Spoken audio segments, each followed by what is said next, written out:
Hapa shambani bwana, kuna eneo kubwa sana, lakini tulibahatika kupanda miti ya mikangazi pamoja na mitiki. Mikangazi ni miti fulani hivi inakuwa kama miti pori. Kwa hiyo leo tulikuja kupruni. Sasa shughuli bwana ilikuwa pevu. Ndio kama hivyo tunazunguka na mingazi tu hapa.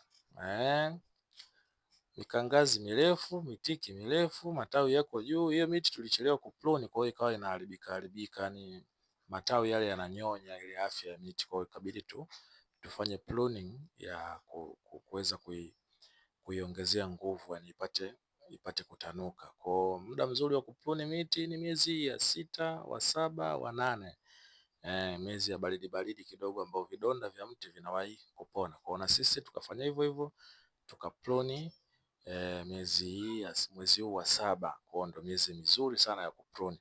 Kwa tukafanya pruning kama hivyo. Naona mdogo wangu huyo anapanda juu hapo na ngazi, anaenda kupunguza matawi. Kwa tulikuwa watu kama 4 na shamba lilikuwa lina eka kama 4 na kidogo hivi. Kwa ndo hivyo. Mungu mkubwa, tulipruni vizuri, japo changamoto ilikuwa bwana, kuna madondola sana huko kwenye msitu. Kwa hiyo kuna madondola, lakini tulipruni vizuri kwa ujanja, lakini mwisho wa siku jamaa wetu mmoja aling'atwa na dondola. Lakini ndio hivyo, wengine wote tulitoka salama kabisa. Jamaa huyo hapo unamuona, huyo hapo anakata, huyo aling'atwa na dondola. Lakini hayakumzuru sana. Lakini tunashukuru Mungu, tulipruni vizuri tukamaliza. Lakini hiyo miti ni mizuri sana. Hii mikangazi na mbao nzuri sana, inakuwa inafanania kama na mti pori, ni nyekundu sana kwa ndani.